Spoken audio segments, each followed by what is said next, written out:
Welcome to Beyond the Front Door podcast with Lindee and Rhea at Peak Properties. We are real estate agents in Cheyenne, Wyoming, and we bring you stories that make you laugh, cry, cringe, and inform you. Come on in. We put the real in real estate. Very casual. Really casual. It's just a conversation. It's so comfy to be with you guys. Exactly. That's good. Exactly. It's nice and cozy down here. So you came here from DIA. Yeah. Where did you fly in from? I was at the AGC, American General Contractors Conference in Columbus, Ohio since last week. Oh. So I just flew in. Wow. Yes. How does Columbus compare to Vegas? No. Yeah. Not the same. It's not the same. Much better, right?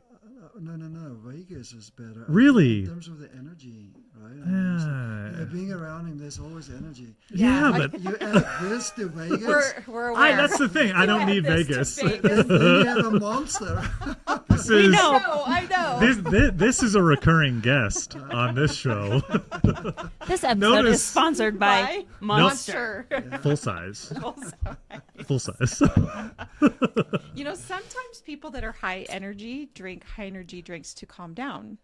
Do you drink it to calm down? I don't. Yes and no. I think I don't really have an answer to that. This can either awaken me and give me more energy, or I can go home and take a nap after drinking a whole one. I see. Depends on the day. Just depends on the day and depends on my. I have a feeling this one's going to be a nap bringer, not an energy bringer. So we'll see how long I make it today.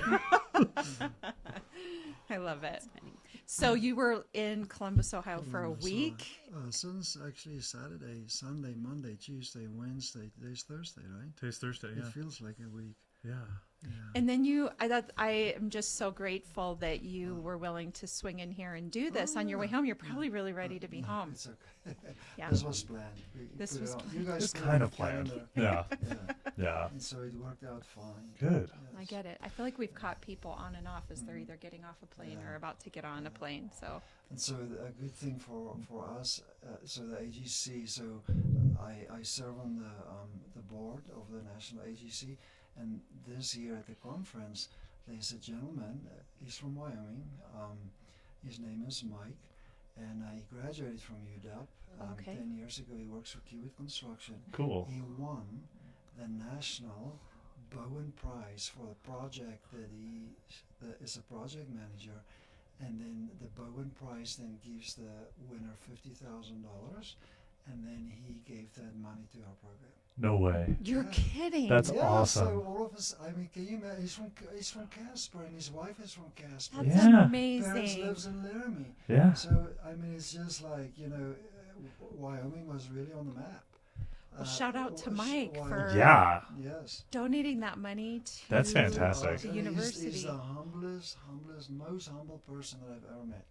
You know, I mean, they made such a big deal, and he's just sitting there. Thank you very much. I feel like Wyoming, we got some humble people here, good people. And it's in his structure. You can see he was raised that way.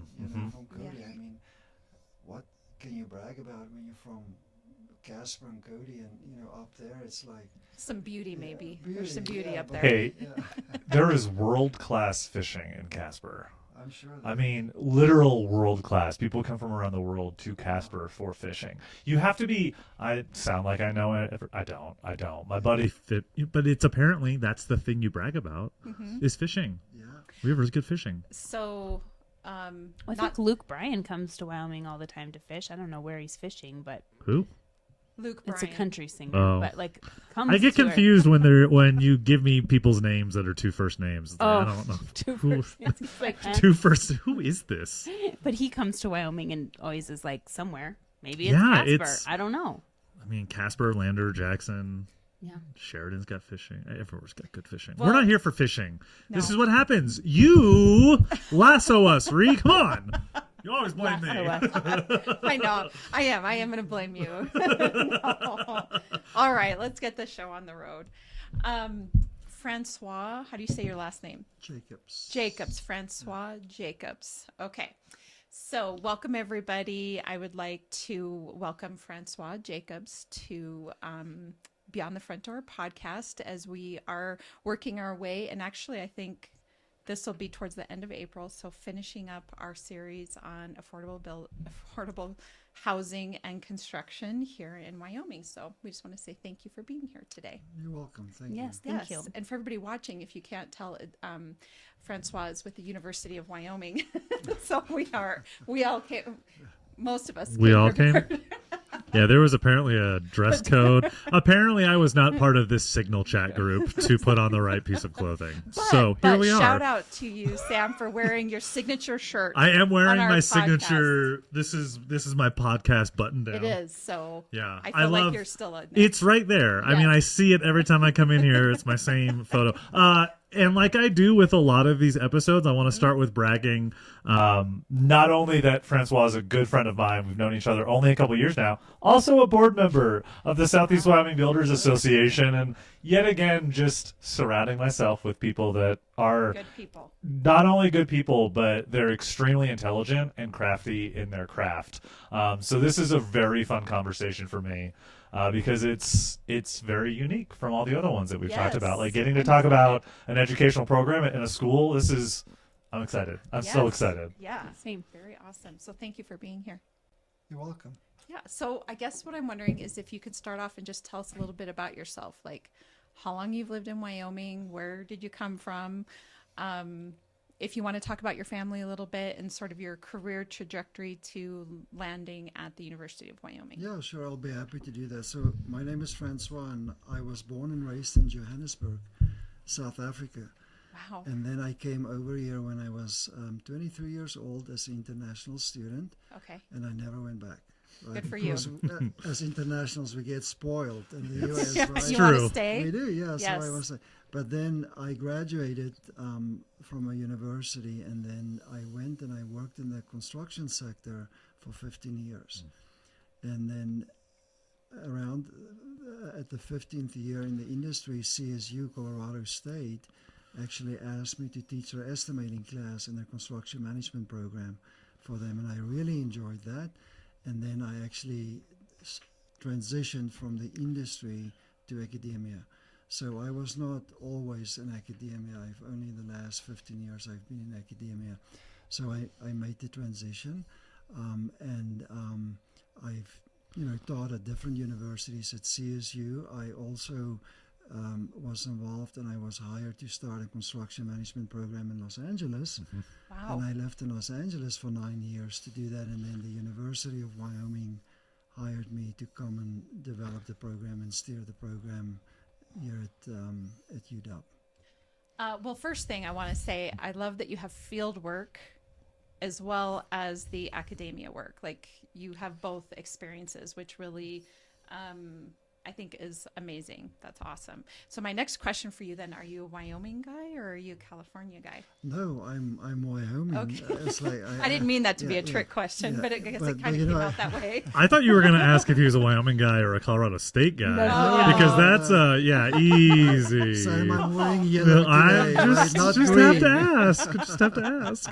So, this is yellow. This is yellow. This is gold. I'm colorblind. This is an important question. We got to know if we're going to keep you here today or not. I'm just kidding you.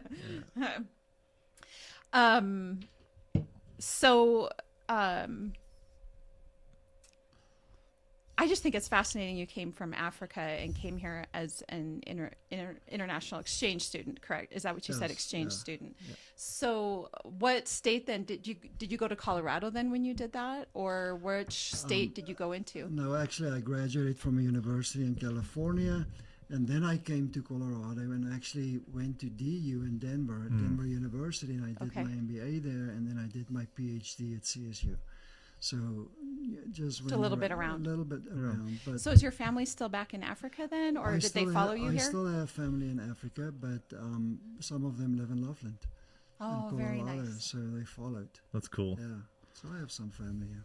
I just think that takes so much courage to leave your country, your continent, and go somewhere else to go to school. Like what possessed you? What gave you that idea or thought that you were going to do that? That was in the early 90s. And so I think a lot of you might remember during that time in South Africa was during the apartheid era when Nelson Mandela came out of prison, and the political environment was extremely unstable. And my parents wanted us as kids to go, and they didn't know what the future, was holding for people in South Africa. And so they asked us to go where there was an opportunity. And so based on connections and missionaries that was in Africa back here, and so we connected back, and so that's how we ended up in different countries. I just am trying to picture, because as parents, sort of making the recommendation that your adult children leave for safety, for opportunity, for those sorts of things. I mean, that's just a really big deal. So I guess I just want to give a shout out to your parents for that, because that's a lot. That takes a lot of courage too. As a mom, my mom heart is like, oh, I wouldn't want my kids to be leaving and going so far. I don't even like living 3.5 Are your hours parents away. still alive? So my mom is still alive in South Africa, but in South Africa we under the Commonwealth, or we were under the Commonwealth or the British school system. Oh, so sure. we went to boarding school since age 6, and so I think for parents it was It's a different culture. Culture. Yeah. Since age 6, they would drop you off at school on Sunday evenings, and they could only pick you up Friday nights, right? So you were at boarding school for the whole week. So I think we were weaned. I see. Makes sense. The concept of a yellow American school bus, I only saw that in movies, because it doesn't exist in other countries, right? So they don't bus kids to school and back. They stay there. They stay there. So we were in boarding school. So you stay at the school, and that's how we were raised since age 6. Gotcha. Yep. Yeah, that makes sense. It is just understanding different culture, and I don't mean to mean anything by it, but it's just interesting to learn for sure. It's definitely, I feel like it's an international thing. I feel like international families travel, and we have a very unique country where we are so large, but we have so many states that we feel like, I have been told by other foreign students, I don't know if you want to confirm this, not trying to put you on the spot, that it feels like traveling from state to state is traveling from country to country, the same way that Europeans travel from country to country.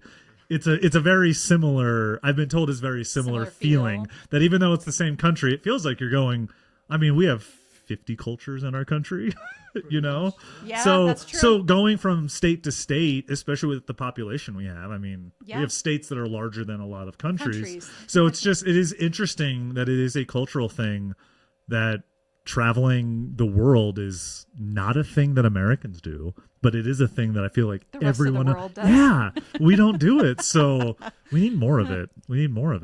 Yeah, for sure. Yeah. I do think traveling just makes you well-rounded, better educated, all of those It's things. just experience, it's experience and seeing things, and living the different cultures. Yeah. I love it. So tell us about your program at the University of Wyoming. What do you have going on there? Yeah, so the construction management program is one of the newest programs on campus. We are in our 6th year, and it's one of the fastest growing programs. And in 2019, the state had to approve the program, and then the university committed to starting a 4-year construction management program, because before 2019 there was no construction training in the state of Wyoming, if you really think about that. So companies... That's kind of crazy, too, It that even the is. community colleges... Yes. Yeah, so the community colleges do a really good job of teaching the trades, but the community... Individually. Correct. Not all and together, or they're there for the basic of trades and working with your hands. But from an actual construction program standpoint, it was CSU. That was the closest CSU, one yes. to us, yeah. And so then companies in Wyoming had to go to adjacent states like Colorado, Utah, and they had to go and recruit at those CM programs, construction management programs, and then, promise the kids, a job here. But after 2 or 3 or 5 years, those kids just go back to where their families are. And so there was that constant revolving cycle. And now they come to us, and they recruit students from CSU. And so the majority of students in our program are from Wyoming. So they want to stay here. And so they understand the culture. They all like their hats and their jeans and their boots and their buckles, right? And so They sure do. Cowboy hats, right? Cowboy hats. But when they graduate in 2 weeks, before graduation, we have 40 students in the capstone. So we have 40 students that will be graduating in May. And then one of the things is that the AGC is actually sponsoring the cowboy hard hats for them. That is awesome. It is, and so they get a cowboy hard hat. with the UW logo and their name on the back, and so I think that's very unique. Yes. Very unique. Yeah. And the kids love it. They want it. Yes, I'll bet they do. I know. I'm sitting here thinking, how do I get my hands on I one kind of of those? want it. Well, you got to go to school. Well, I'm not going back. So this is a 4-year degree program. It's a 4-year degree program. So when we developed the program, students only have to be on our campus for 3 years. So how we developed it is that the first year, when they come in as freshmen, they don't take any construction management classes because we wanted students to support our community colleges.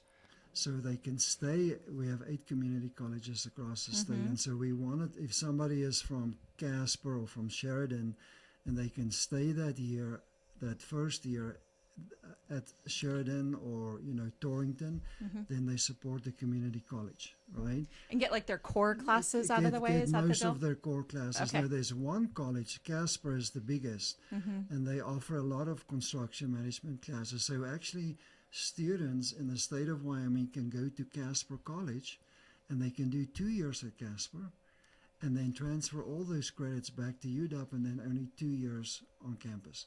So we really try to work with the community college system and the design of it, because we know it's important. We're all one family, and if kids come from the community colleges, there's a benefit for them. They save money.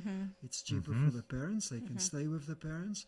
And then, the education is the same. I mean, if you take, a math class at UW or at a community college, the curriculum is the same. Yeah.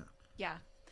I think that's a really great approach, and I almost wonder if it wouldn't be a model towards sort of the future of other college programs, as well as we're talking more about the trades and hands-on career fields and degrees that give you sustainable skills that you can take anywhere in the country with you. I know I have sons in their 20s, and the number one thing I'm always saying to them is, you got to have a skill that will support you. And so, I'm not bashing on college degrees, but not all college degrees give you a specific skill set to then take out across the country. Like, it's sort of broad. So let's say, for example, a communications degree. It does give you the piece of paper that maybe allows you to go into journalism or into some type of public relations position, whatever the case is. But I really love construction management, because that is a skill set that then you can take with you into a company and find work. I don't think she did this purposefully, but I just want the listeners to realize that the useless degree she pointed out is the one that I hold. I thought the same thing when Yeah, you said it's it. like, But you're so good at that. well, that's for a different. it was a useless degree. He's showing you his skills I right just now. think this is You got skills. hilarious. But no, you're absolutely right, and I do want Francois to talk on it. Really important thing to think about, and this is not something the general public tends to realize. The amount of work that goes into creating these programs happens years before students see the programs, and working on what's called the articulation agreement. So the articulation agreement is, what courses are you offering at this school? What is your rubric, syllabus? What are your core competencies you're learning? And does that directly line up with the same course at a different institution? So while this is great, it is really hard in a lot of other states. Okay. So we have a very unique opportunity here that over the course of the last 10 years, all of the community colleges have worked together with UW, because UW, like any major university, they change programs, they get rid of programs, they add programs, and then the community colleges adjust, adapt to what they're doing, and update those articulation agreements. So it's wonderful that we have this. And I wish it was the case across the country, because it should be that way. If you're taking college algebra in Kentucky, I think it's the same college algebra in Idaho, but I don't know, So I guess my question that I have that I want to know about is, when when do you start working on it? Like, what's day one like of creating a program? And then what is that time frame? Because all the public sees is, hey, this fall we're starting construction management, but it takes a long time. It takes about a year. And, you know, I've done this in California too. I built a program there. So I think some of that experience I could bring here. But, you know, to create classes and to have syllabi across the program, it needs to get approved by the registrar's office. It goes to the board of trustees. It's just a long process. But once it's designed, then it's actually a seamless process, right? So to go, maybe for me to go back to working with the community colleges, we were intentional when we decided to do that, to support our community colleges. So we do another thing with the community colleges, we co-teach with them. So what we do with Casper, on Tuesdays and Thursdays or Mondays, Wednesdays or Fridays, we do the safety class with them, so as well as with one high school in Wyoming. So the Pathways High School in Casper, so we have 3 campuses that will log on via technology during class, and these teachers circulate and they offer a class. So one day the professor at UW, and then at Casper, and then at Pathways. Love it. That's cool. And then these kids are, you know, because we're in an auditorium, we have these big screens. Your face is this big on the screen, and you see them and you hear them. Same content, same student learning outcomes, and it's a great experience. And we can do that in Wyoming. Well, part of it is because we just have one university, That's right? right. Like where other states have multiple universities. So we have all these community colleges that funnel then into the university. And it's a great setup, especially considering how rural we are, for sure. Sure. I like it. So what I want to know is what do you learn in this program? And construction management. How to kinds of manage classes? construction. what are Hello. some of the classes? What are some of Cool. the Like, classes? how do you do that? Yeah. Like, what are some of the classes they get? So I think it goes back to the point earlier, is that construction management is an applied program, right? I think the analogy that I maybe can share is that if you go to a nursing program, you know that when you are done with your degree, they want you to be able to take a pulse, to be able to do certain And this things. is what I mean about a skill Right. set, A right? skill set. Yeah. So construction management is the exact same kind of degree, because when you go into construction management, you're not going to do a degree in construction management and go and work in a library. Right. I mean, you have to be very specific. I mean, you have to have that mindset that this is what I want to do. Yeah. The same with nurses. You know, they know exactly what they want to do. Work in a doctor's office, go and work in a hospital, go work in a clinic, or, you know, so they know what they want to do. So for us in CM, construction management, our program is accredited. And that means if your program is accredited, then there's certain requirements that they want students to know when it's like nursing, they have to sit for the nursing certificate, right?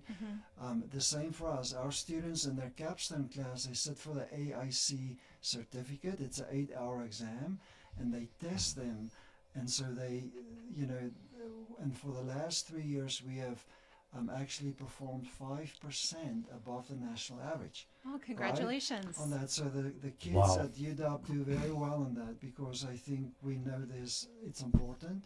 But then the areas that they test them in and the skills that they need to have, there's 17 student learning outcomes. So they want them to be able to communicate. They want them to be able to articulate. They want them Reason. to be able to, you know, do this. And so, but if I boil it down to most probably the 5 most important areas for students in our field, is that they must be able to understand documents, because what we do in the built environment, you work with documents, contracts, right? So it's called documents and contracts. Combined with law, construction law. So if you do contracts and documents, it's connected to the law aspect, right? So that's why. Then estimating is very important, because you need to, and scheduling is very, and then project management. So those are most probably the 5. And then other classes too, they take surveying, they take heavy materials and methods. You can go on, they take sustainability. We have an elective class and the built environment that's real estate focused, so we can take them through the process of residential. Because if you really think about that, every student in the class eventually one day is going to own a home. All right, they might build their own home, but they need to understand the concepts of that. So it's extremely applied, you know. And these classes, I mean, if I say to you, scheduling, yeah, they learn how to schedule. We have the software. They go 16 weeks. If they do estimating, we roll out the blueprints, and they have to go in and they have to estimate. They have to do quantity takeoffs, so they walk away with a skill. Right, and so when a company hires them, that's what they can go and do and perform the day that they walk into a company. And that is Super what cool. I think, Yeah. yes, those applied, I didn't have the word quite right, but those applied degree programs that, give kids a skill set when they walk out of school and a way to go earn money. And I like that. That's awesome. Yeah. And especially the way you're incorporating their hometown and the community college from their hometown. I think it's really important to just point out that it's just Wyoming is a different state, and I think that it speaks a lot to the culture of our state that you've never been here before, but you came here to create a program, and your first thought was, well, why don't we use our community colleges? Like, they're right there. You know, it just makes more sense to do that. And then you're kind of taking the onus off of you guys that your first year, you don't even come talk to me. Don't even come talk to me. You got to do English. You got to do math. You got to do. They do social studies or civics or whatever it is they do nowadays. Yeah. I obviously really want to get into this student competition that I helped you guys. Please. Yeah. Is that where you want to go next? Or I know you have talking points. Or Yes, I tell want us what to, it is. We have no idea what because- this is. No, it is, and I think, you know, I know Sam is going to run with this, but before he runs with it, I just want. I want you to know you have done so much for us in helping our students prepare for that competition. I pay all these people, by the I mean, way. he drove I pay like- everyone that no, shows up no, to this no, he podcast to lies. say these It's things. not the truth. He has driven to Laramie at least 5 or 7 times to be with our students and helping them prepare for this competition that we participated in for the first time, right? Yeah. So And to give then- some background, every single year, with the exception of, I believe, COVID, the National Association of Home Builders partners with Kitchen and Bath International Design and Construction Week, and there's a giant Design and Construction Week show. It's the International Builders Show. A portion of that show is directed entirely to education and students, and there's a student competition. They do a competition for production home building, which would be your homes that throw up. I don't want to say cookie cutters, but your homes that you're doing, 100 homes a year. You are a production builder. Then there's a custom home project, which is what you guys did. It was a small custom home project, so it was a singular house. And then I think there was a third category, but that was for either community college / high schools. Yeah, so I didn't know what that one was. So there's 3 separate ones, and the university team decided to go with the small project. So I'll let you take it, and then I'll step in. All right. So, I'm going to try to talk less. Yeah. No, I think it's important for our students to go and compete at the national level.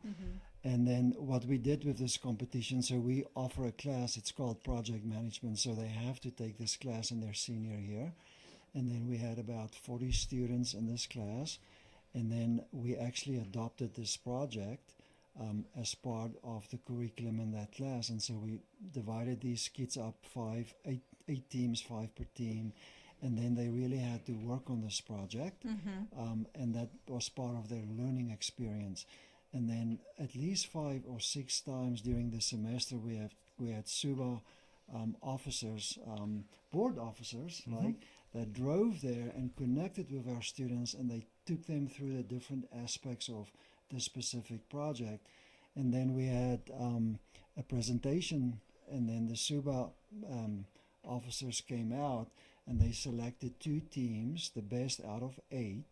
And then these 2 teams came to Cheyenne, and we competed.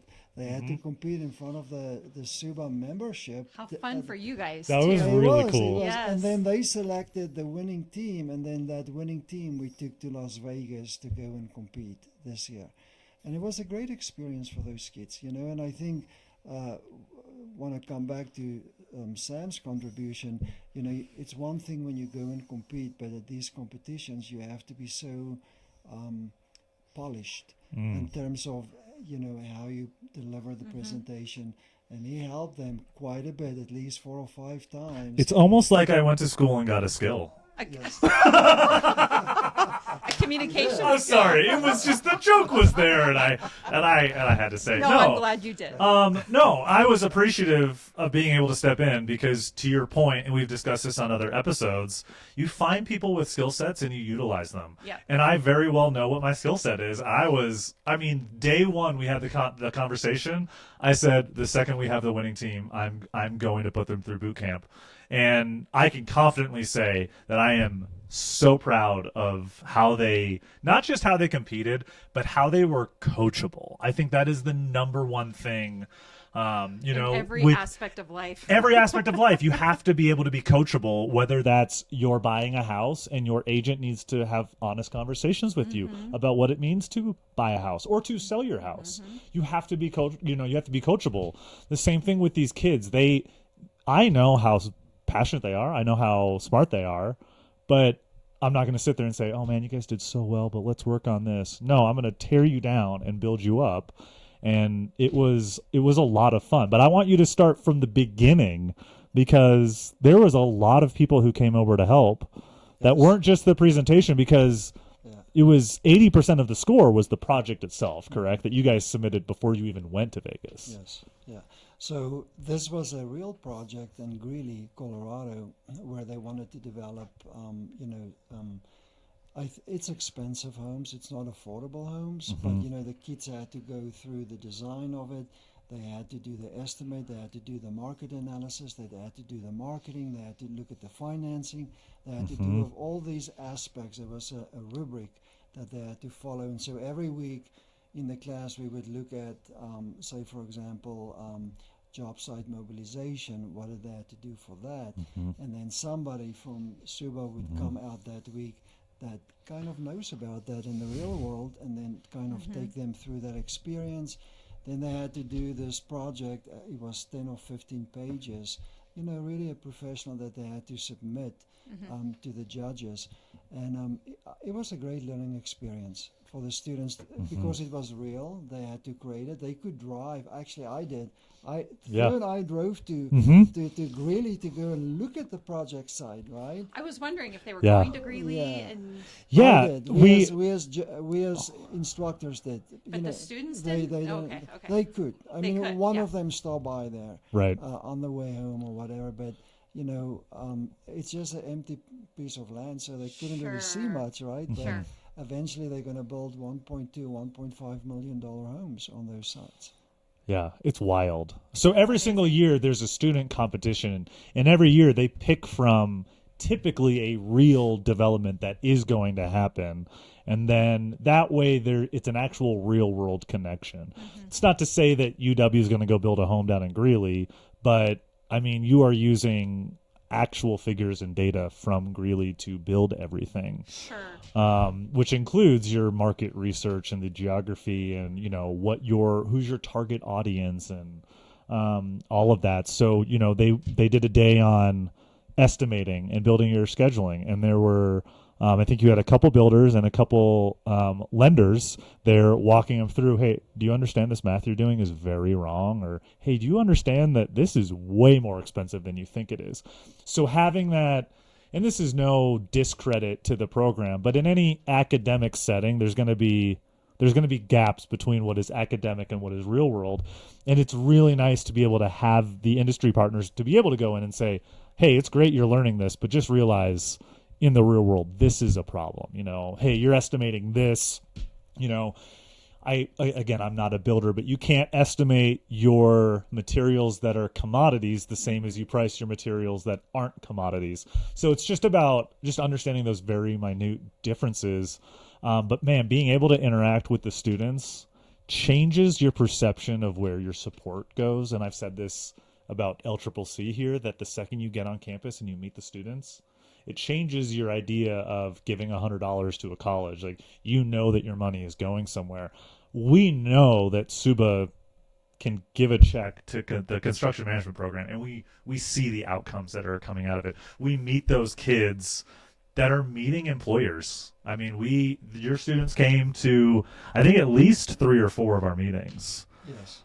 So far this year. So just beyond that, I mean, they're getting essentially a free job fair too. Yeah. For both parties, Yeah. you know. So yes, it's great for the students, but let's talk about the employers in the room that are having a hard time finding qualified people. Well, shit, we have a program right across the hill, and we're training a lot of really good people. It's just we got to keep them here, you know. So I think that's one of the goals, at least from Suba's perspective, is keeping the relationship and building those industry partners across the state, because we want to save good people and keep them here. We want that, yes. So I think to go back to the residential aspect of the program, you know, when the students go through the program, they develop skills, but these skills are universal. If you're going to go horizontal or you go vertical, if you go work for a company like Ryman that builds bridges here in Wyoming, or you work for YDOT, or the skills are the same. I mean, you know, when you do estimating, when you do scheduling, they take soils class, 2 soils classes. So, you know, if you build a home or you build a road, you have to know your soils elements and how that affects building. And so at the end of their degree program, they have an option. They can go either residential or they can go commercial, right? Sure. Horizontal or vertical. And so we have really done, we have put some effort into the program to expose students to residential construction that I think is very important, right? Because most of the students do go commercial because the big companies out there will come to campus, you know, the companies that build the Walmarts and these, you know, big centers around Cheyenne, and they pay students more than what students would make if they work in the residential sector. And so there's a disbalance, but I think students sometimes make their decision based on their unique desire. We get students that's extremely artistic in terms of design and detail. They are drawn to residential because they want to create something beautiful. They have something. They're a little more creative. They have some creativity, and they express that. But you know, then they can take their skills and they can actually go and they can work for residential developers and builders in the state of Wyoming. So that kind of brings it back full circle to our conversation around affordable housing and keeping Wyoming students here to give back in their community to continue to address the issue that we're talking about this month. I mean, if you think about it, the more local builders we have, the more subs are working for those builders, the more people that are employed by those builders, the more homes that are going up. It opens up the amount of and I just lost the word, inventory that's on the market. So I mean, it's all a giant game, but everything is connected, to your point, you know, and specifically that workforce development side of it. I mean, it's important that we have the skilled laborers that do the basic jobs, the framings, the laying of the floors. You know, I'm not trying to be rude about it, but we need project managers, we need supervisors, we need the captains to be able to run all of the teams. So it's always going to be a mix, you know. It's always going to be that mix. Yeah, no, you're right.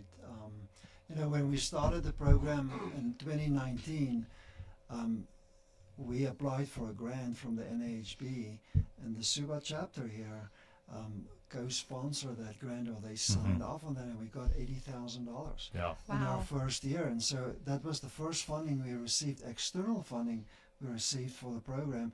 So we took that money, and if you come to our CM lab on campus, we've built these modules on wheels, like a wall that's halfway up framed, and a roof assembly, you know, a flat roof, a pitch roof, an MEP system where students can do, because that is what everybody understands, right? And when we teach materials and methods, the emphasis for us in that class is the connection to residential. And those modules that we built from the funding that we received, that Suba sponsored us to get in 2019 or 2020, you know. So I think it's important for us to really make sure that students don't walk away with only a commercial mindset, but then we need to combine that through our teaching. And they also sit for their LEAD certificate, every student in the program. And so LEAD stands for leadership, environmental, Just and about to say energy, leadership. and energy design. So that's a certificate that they obtain, and they take that in their evolving class. And so that is about sustainability, what materials you use. And of course, those things are more applied to residential. And so our students obtain that certificate as part of their degree program as well. That's really good, because I think we had this conversation with Eric Adams about with Gateway Construction about leadership, and that if you're in construction management, I mean, just even the word management in and of itself is a leadership verbiage. And for anybody that's going to go into that, you have to have a desire to be connected within your community, to reach out to people like Sam and Suba and make those connections, have that big picture view, but then also be a leader to your team that is doing the work, that's doing the framing, doing the electrical, doing the drywall, doing all the things. And we heard Eric talk about that quite a bit, of all the working pieces when it comes to even just building one home, much less a development of homes. Yes. You know, the leadership aspect is just incredible. Yeah.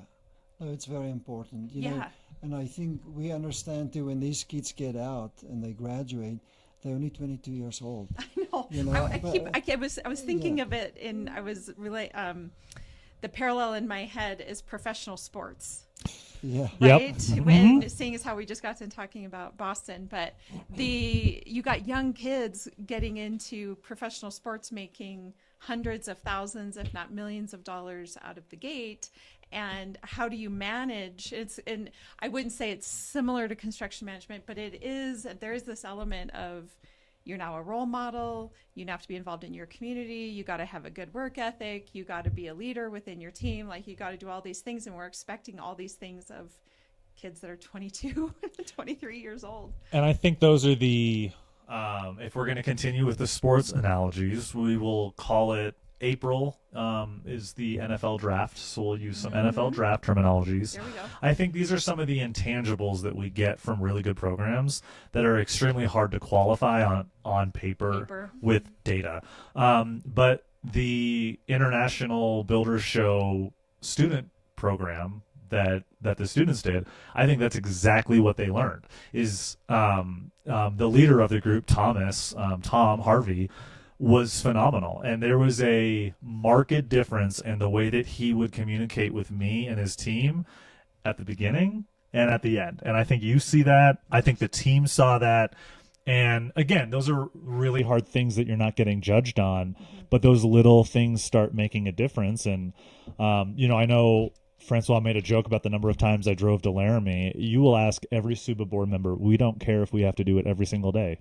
Like, whatever we have to do, not just to support the industry and to support our school and to support our youth.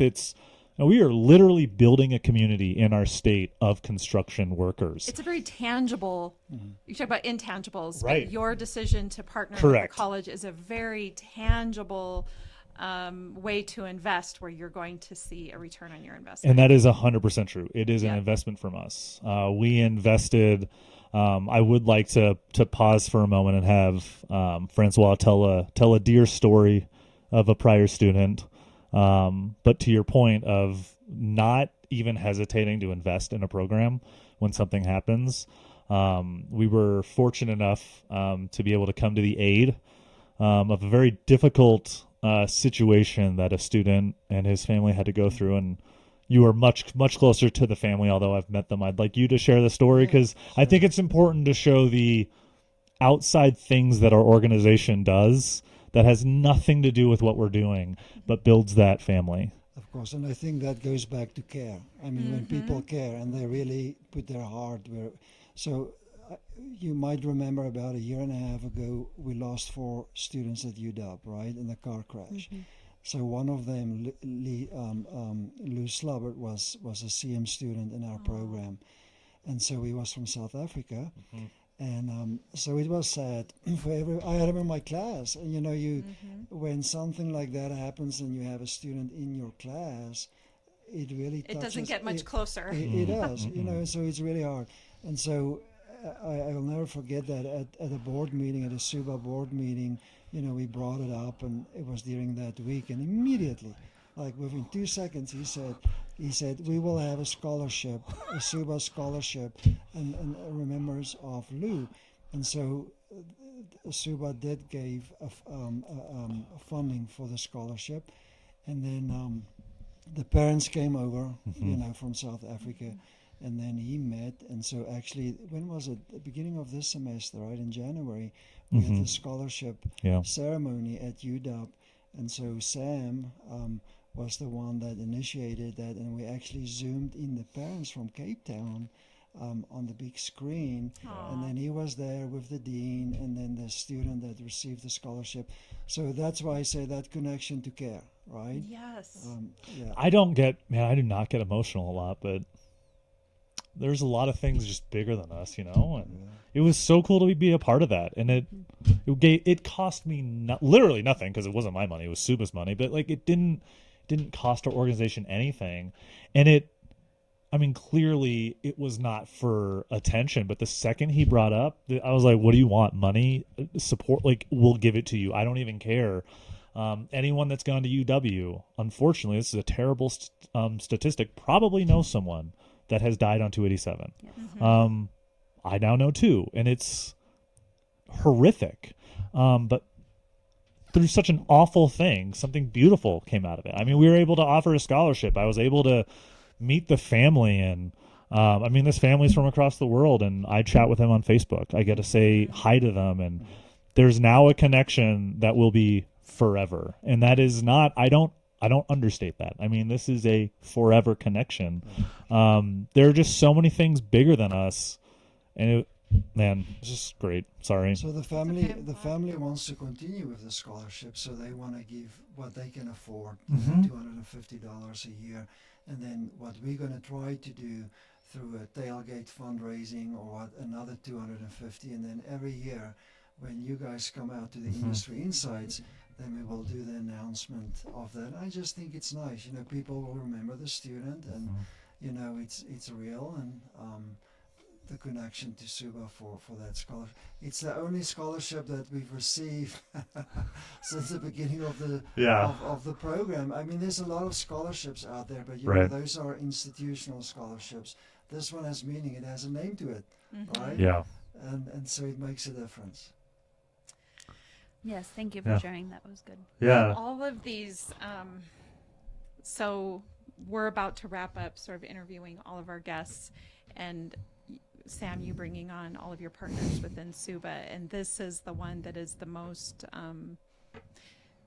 brings it all, circles it all back around to the heart of it. Yeah, I think that's that. It's a culture. You know, we've discussed the Wyoming culture so many times.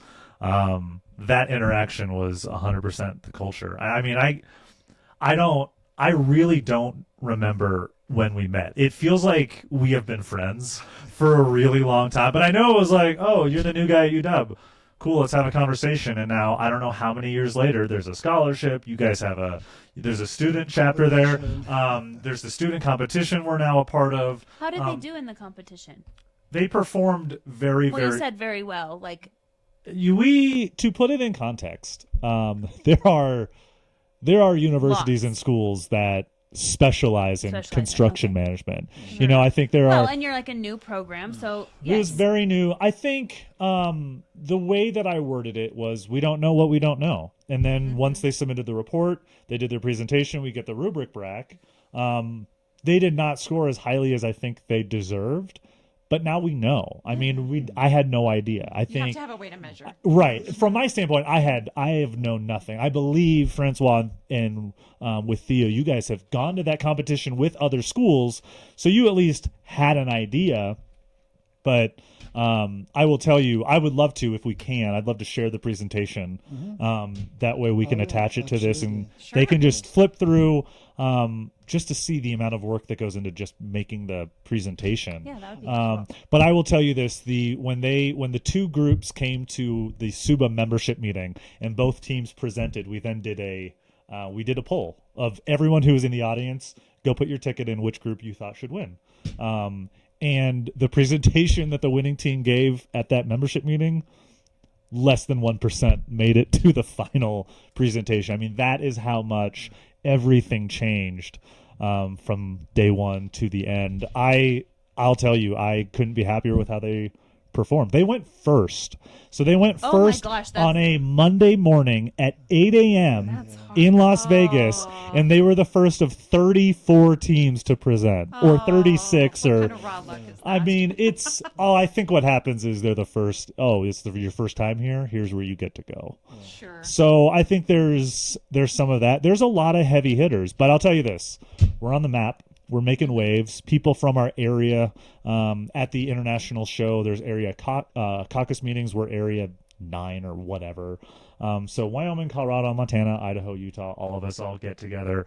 It was the talk of the talk that Wyoming had a student competition. Like, we had people there. Cool. So, I mean, we're making waves. So first round, was it the way you wanted it to go? No, of course not. But way better than I thought it was going to go. Well, and the goal is to be educating students that earn the degree, that have the skill set, that go back to their hometown and work and address housing. That's the ultimate 100%. reward out of the whole thing. And that's exactly what these kids were able to do. Yeah. And I mean, I feel young sometimes, but then I feel old hanging out with some of these kids. But it was just great to hang out with. I say kids, like, hang out with these young adults, hang out with these young men in Vegas, have a beer with them, talk about their life and what they. I mean, there's so much more than just building a house. Well, I'm sure they loved hanging out with you.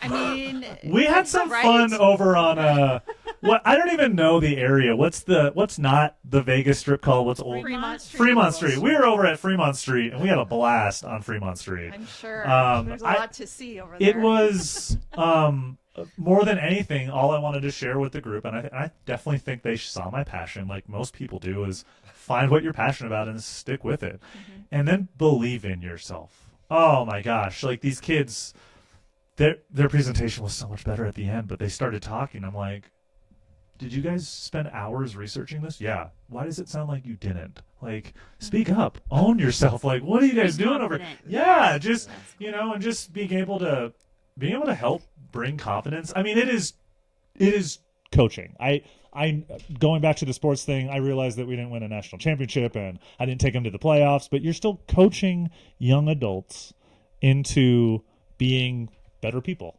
So to your point, I don't even care how they did on the presentation. Those 5 guys I would hire day one anywhere, even if it isn't construction, even if it's a library. I would hire them to work at a library, But I think we all see in our jobs that it's less so the skills you have and more so who you are. Your attitude. We get both. I mean, look at the guy who's running the program. Like, that's the attitude and culture that is being built. And I mean that sincerely. I think you can see I love my communication department, and I'm not going to shout out, but the culture of the department starts at the top. Yes. The culture and of then everything does. Not only that, but then I forget the dean's name of the College of Engineering. Cam Wright. Dean Wright was at the scholarship presentation as well, and I got to meet him. And I mean, just incredible that he was there and so supportive of his students. He had heard about us, which means either he read or Francois said something to him. But it was just really cool to have that much support in one room. So how many years have you been going now then, Francois? So this is our 6th year. And then how many students have you graduated from the program? This will be our 3rd graduating class, and we have about 40 students per graduating class. Wow. So 120. Right? That's 120 kids going out into the world. Do we? I mean, I don't want to put you on the spot. Do we track how many of them stay in the state? Like, do we know where they are? We do, but they. For example, somebody might get a job here, and then 2 years from now they get a job in Nebraska. Right. You can't track that, right?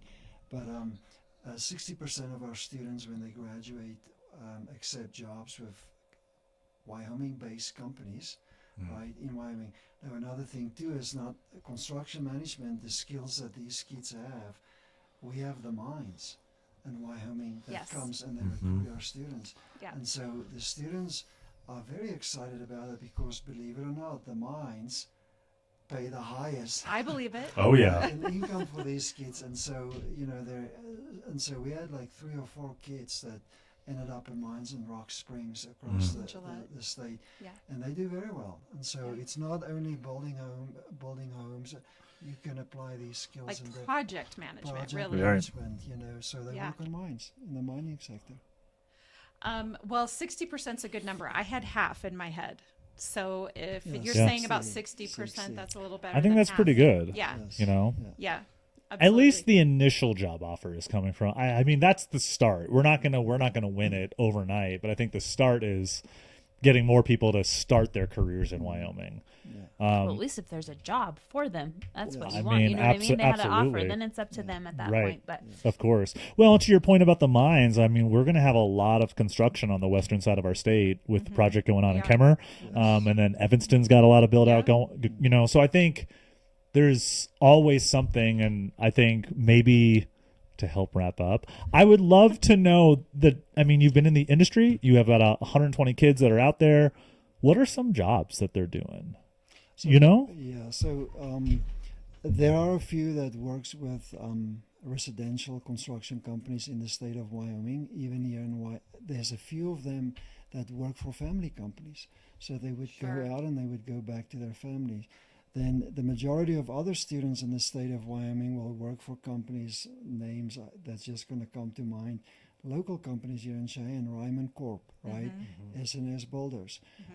We have Knife River. We have Ansel Phelps. We have Grote House. We have all these companies that are Wyoming-based companies. In Laramie, they have office in Laramie. For example, Grote House has hired 5 of our graduates out of the program, and they have at least 5 interns that's working for them right now. So that's the commitment of Wyoming companies. Just an example, Wyoming companies to say we're going to come and we're going to embrace our own. And so these kids are extremely happy, and they stay. They're going to stay in Wyoming because they've been recruited. They did summer internships with these companies, and then they like to hunt, they like to fish, they like to do all the Wyoming stuff, and so they're going to stay, right? So there's companies that's really embracing our students and really want to hire them. As you were talking, I was thinking a little bit about, and I don't know how to say this. As you were talking about recruiting kids and them staying in Wyoming, and again, I'm a mom of adult sons. So I would almost think that this is appealing to moms and dads and families that their kids are going to community college, going to the University of Wyoming, and there's a higher probability of them staying. And I guess the parallel I would bring to that would not be sports, but would be the military, right? There's been a pretty significant decline in the number of kids that enroll in the military, and I think that has a great deal to do with the generational evolution over the last few decades and parental support of either entering into the military or not entering into the military. And again, there has been that decline. And so I think if a program comes in and says we want to recruit your child to intern in the summertime and attend the local community college and then learn an applied skill set at the university and come back and help with the family business or to work even in Wyoming, there's a lot of appeal to that as a parent, I guess I would say. And just as you were talking, that I've just been thinking about she enrolled her children. Yeah. Well, I will tell you when my She really just wants kidding. that hard hat. I really want the hard hat. do. She's like, hand it over. I'm gonna have a little meeting with my sons when we get done here. But when my sons turned 18, I mean, there were constant phone calls to my phone from the military, and they were telling me, those recruiters were on the phone telling me that they're losing kids because they don't have mom support anymore. There isn't as much mother support for kids to go into the military. And so just as you were, and I'm not knocking the military, I don't know everything going on there, but as you were talking about it, I thought there has to be a real appeal for parents that their kids are getting a skill set that's going to keep them independent and happy and working towards a goal and keep them close to home. No, that's very important. Parents do see and understand that. Money is not everything, but Yeah. I would like to mention this because I think, we track our students when they leave the program, right? Our program is in the College of Engineering. When students leave our program, the mean, that means the average, right? Income for students out of our program in the state of Wyoming is $75,800 a Wow. year at age 22.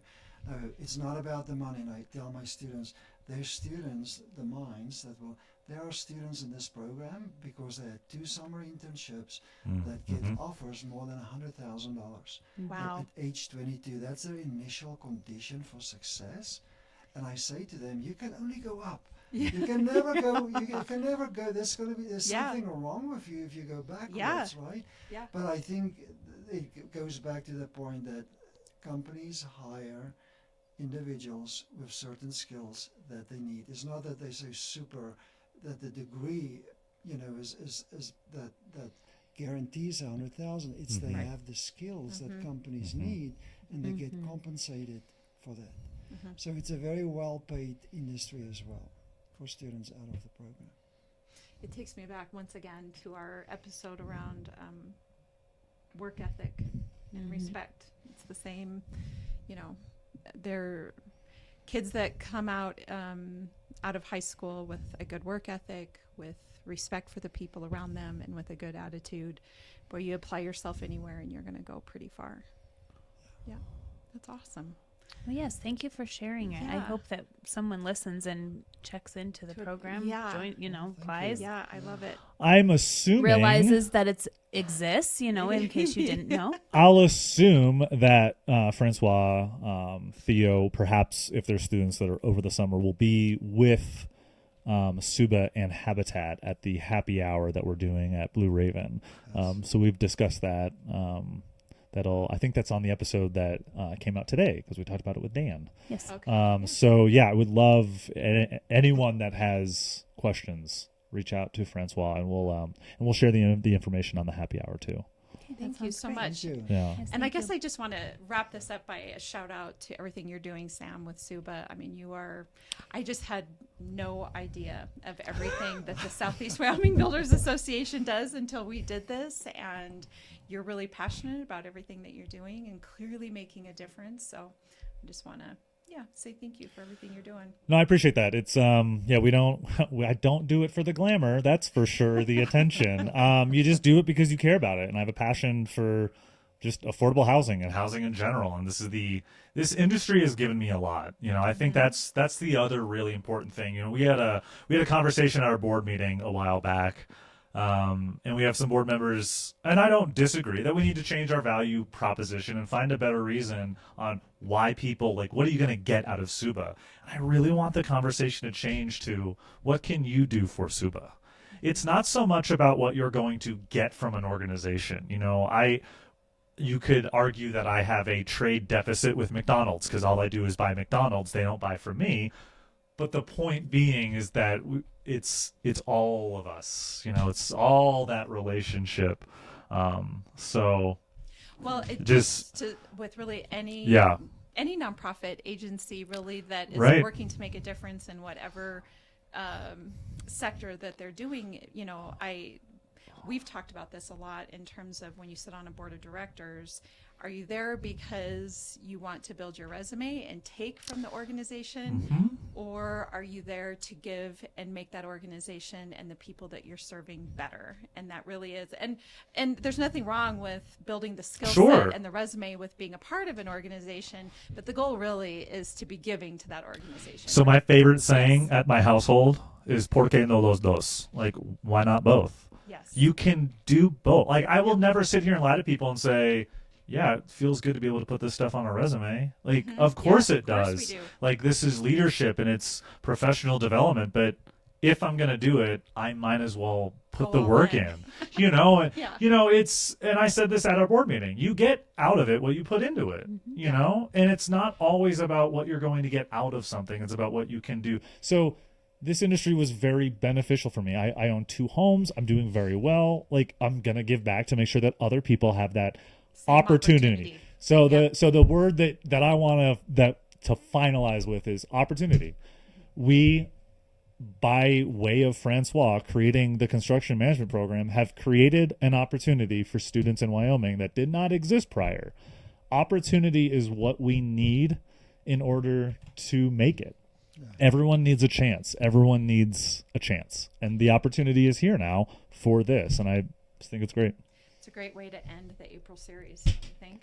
It's pretty amazing. So. It's awesome, yes. Francois, have you spent much time in Cheyenne, or is most of your time in Laramie? I live in Laramie, but I come here at least once a week. So tell me what your favorite thing is about Cheyenne and your favorite thing about Laramie, or if you would rather, your favorite thing about Wyoming. So my favorite place in Cheyenne is this bakery here on 19th Street. What is it? Oh, the bread basket. Bread basket. Oh, I yeah. love the I shout just- out to the bread Oh, basket. let's go. We don't have a bakery in, Yes. in Laramie, so when I come here, I always find a reason to go and buy something. There's right? no, Oh, yeah. you don't need a reason to go in there. You Yeah. just go in and buy. The reason is the bread. Yeah, that's the reason. The store will tell you Yes, what you need. yes. Okay. Yeah, and I think in Laramie, it's a college town. There's always a lot to do. You can go to the performing arts that they put on by students, and so I just think it's a college town, and there's a lot of energy. So that's most probably what I enjoy most Okay. about Laramie. I love that. Well, and as you know, we're real estate agents, so we have to have like a real estate question, and we're just interested in love what it. people like. So, if you could buy real estate anywhere in the world, where would it be and why? And money's no object. So, Oh, so I have real estate, but that's in Wyoming. right. Because I So live- where else? I Yeah. live here. Where else? Well, I think a place that I really enjoy is Santa Barbara, California. Okay. Too expensive, never be able to afford to buy a house Sure. there, but that's one of my favorite places. What makes it so awesome? I was a student in Santa Barbara many years ago. UCSB? So it's a nostalgia. Yeah. And so, just the ocean and the fog coming in the morning and the smell of the ocean and the rich people all around you, it's like... No, it's So, State Street is something different, man. Yeah. State Street is so my connection. I lived in California. My first tattoo ever was in Santa Barbara.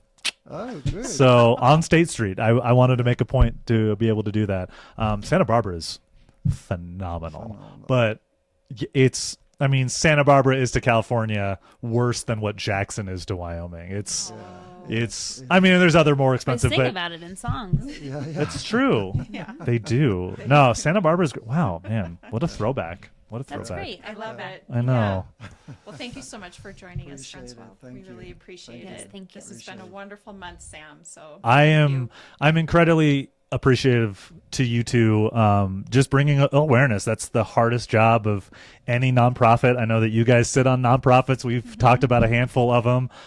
You could argue that you could do a month-long series on every nonprofit because there's that much work that they do. And I'm thankful that we get to share it. And I hope that people know that they can come and join our board, become a member, have a voice, and your voice will be heard. So thank Love you it. guys for being able for letting us share our story. Yeah, we love this has it. been Thank super you. fun. It has been a lot of fun. And for all of our listeners, as you know, Lindee and I are realtors at Peak Properties. So if you're looking to buy or sell, we'd love to help you with that. You can find us at www.sellcheyenne.com, as well as all of our social media channels, and of course, Beyond the Front Door podcast on YouTube, Spotify, iHeartRadio, and Apple Podcasts. And we hope you have a really great day. I really hope you guys can throw in here, like maybe you just take this little snippet. I got an email while recording this one from my dad because he watched the first one, and he said, "Man, you really love Peyton Pritchard." Damn straight I do. But that was his first comment. All dads. Oh my gosh. Honesty. Honesty is what it is. Yeah. All right, let's do the photo.